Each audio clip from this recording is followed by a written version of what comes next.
রাজ্যবাসীদের জন্য বড় সুখবর, শুরু হলো নতুন ঘরের আবেদন। আবারও পশ্চিমবঙ্গে চালু হলো প্রধানমন্ত্রী আবাস যোজনা প্রকল্প। প্রধানমন্ত্রী আবাস যোজনা প্রকল্প থেকে নতুন ঘরের আবেদনের ফর্ম বিলি শুরু হয়েছে। আবেদন ফর্মটির সঙ্গে কোন কোন ডকুমেন্ট অ্যাটাচ করে জমা করতে হবে এবং কারা প্রধানমন্ত্রী আবাস যোজনা প্রকল্পে নতুন ঘরের জন্য আবেদন করতে পারবেন, কারা পারবেন না। যদি আপনি একজন যোগ্য উপভোক্তা হয়ে থাকেন এবং এখনো পর্যন্ত সরকারি ঘরের সুবিধা না পেয়ে থাকেন, তাহলে আপনাকে এই সেলফ সার্ভে ফর্মটি পূরণ করে জমা করতে হবে। তাছাড়াও আপনারা ইতিমধ্যেই জেনে গিয়েছেন, যারা বাংলার বাড়ি প্রকল্প থেকে প্রথম কিস্তি 60,000 টাকা করে পেয়েছেন, তাদের দ্বিতীয় কিস্তির টাকা দেওয়ার জন্য ইতিমধ্যেই সার্ভে শুরু হয়ে গিয়েছে এবং সেই সার্ভের সঙ্গেই রাজ্যের যে সকল দরিদ্র মানুষ রয়েছে তাদেরও যাতে একসঙ্গে সার্ভে হয়, সেই জন্য ইতিমধ্যেই কিন্তু ফর্ম বিলি শুরু হয়ে গিয়েছে। পঞ্চায়েতে বা ব্লক অফিসে খোঁজ নিলেই আপনারা এই ফর্মটি পেয়ে যাবেন।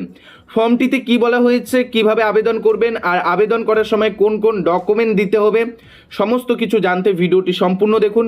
ভিডিওটি শুরু করার পূর্বে একটি ছোট্ট রিকোয়েস্ট, যারা চ্যানেলে নতুন চ্যানেলটিকে সাবস্ক্রাইব করে রাখবেন আর ফেসবুক পেজ থেকে ভিডিওটি দেখে থাকলে পেজটিকে ফলো দিয়ে রাখবেন। তো এবার অন স্ক্রিনে দেখুন এই সেলফ সার্ভে ফর্মটিতে কি কি বলা হয়েছে। প্রথমেই বলা রয়েছে প্রতি সমষ্টি উন্নয়ন আধিকারিক। এখানে প্রথম আপনার ব্লকের নাম অর্থাৎ আবেদনকারীর ব্লকের নাম, তারপর এখানে জেলার নামটা লিখতে হবে। তারপর বলা হয়েছে মহাশয় মহাশয়া, আমি শ্রী শ্রীমতী যে আবেদন করছে সেই আবেদনকারীর নামটা এখানে লিখতে হবে।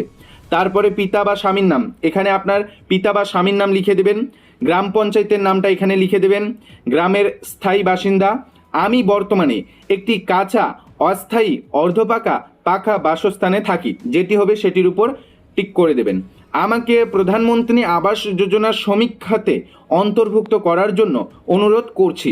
আমি এত দ্বারা ঘোষণা করছি যে তদন্তকারী আধিকারিকদের প্রদত্ত সমস্ত তথ্য আমার জ্ঞানমতো সত্য এবং কিছুই গোপন করা হয়নি। আমি যদি প্রধানমন্ত্রী আবাস যোজনা প্রকল্পের অধীনে আর্থিক অনুদানের জন্য যোগ্য হই, তবে আমি এই অর্থ শুধুমাত্র গৃহ নির্মাণের কাজে ব্যবহার করব এবং নির্ধারিত সময়ের মধ্যে নির্মাণ সম্পূর্ণ করব।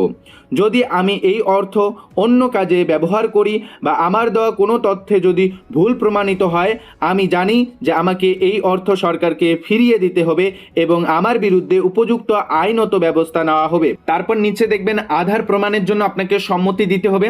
আমি এত দ্বারা জানাচ্ছি যে আধার ভিত্তিক প্রমাণীকরণের মাধ্যমের সাথে নিজেকে যাচাই করতে এবং গৃহ নির্মাণের জন্য আর্থিক সুবিধা পেতে আধার ভিত্তিক প্রমাণীকরণের জন্য আমার আধার নম্বর বায়োমেট্রিক দেওয়ার সম্মতি দিচ্ছেন। ডিজিটাল সম্মতি দিতে আমার কোনো আপত্তি নেই। এখানে তারিখটা দিতে হবে, যে তারিখে আপনি এই সেলফ সার্ভে ফর্মটি পূরণ করে জমা করছেন সেই তারিখটা এখানে উল্লেখ করে দেবেন। তারপর নিচে আসার পর এখানে আপনার মোবাইল নম্বরটি দিয়ে দেবেন, যেটিতে সবসময় রিচার্জ থাকে, যাতে আপনাকে ফোন করলে পাওয়া যায়, সেই মোবাইল নম্বরটি দিবেন। অর্থাৎ এক কথায় সক্রিয় মোবাইল নম্বরেই কিন্তু আপনাকে এখানে দিতে হবে। এরপর আবেদনকারীর স্বাক্ষর টিপসই। আবেদনকারী যদি সই করতে পারে তাহলে এখানে একটি সই করবে, যদি সই করতে না পারে তাহলে একটি টিপসই দিয়ে দেবে, তাহলেই কিন্তু হয়ে যাবে। আর এই ফর্মটি পূরণ করার পর যে আবেদন করতেছে সেই আবেদনকারীর Aadhaar card, voter card, PAN card, ব্যাংকের পাসবই জেরক্স করে এই ফর্মটির সঙ্গে অ্যাটাচ করে জমা করবেন। এরপর আপনার বাড়িতে সরকারি আধিকারিকগণ আসবে, আপনার বাড়ি সরেজমিনে খতিয়ে দেখবে আপনি প্রকৃত উপভোক্তা কিনা, প্রধানমন্ত্রী আবাস যোজনা প্রকল্পের বাড়ি পাওয়ার যে মানদণ্ডগুলো রয়েছে সেগুলো পূরণ করেন কিনা। দেখুন, আবাসের বাড়ি পাওয়ার জন্য যে যে ক্রাইটেরিয়াগুলো দেওয়া হয়েছে তার মধ্যে হলো 1 নম্বরে বলা রয়েছে আর্থিকভাবে দুর্বল শ্রেণীর মানুষ সুবিধা পেতে পারেন এই প্রকল্প থেকে। 2 নম্বরে বলা রয়েছে নিম্নবিত্ত ও মধ্যবিত্ত আয়ের নাগরিকেরাও সুবিধা পেতে পারেন। তারপর বলা হয়েছে আবেদনকারী বা পরিবারের সদস্যের পাকা বাড়ি থাকলে সুবিধা পাওয়া যাবে না। পরিবারের কোনো সদস্য যদি চাকরিজীবী হয়ে থাকে তাহলে এই সুবিধা মিলবে না।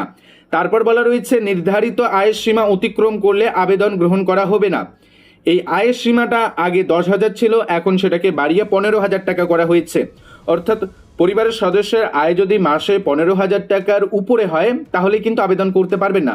15,000 টাকা বা 15,000 টাকার নিচে যদি হয়ে থাকে তাহলে আবাসের বাড়ির জন্য আবেদন করতে পারবেন।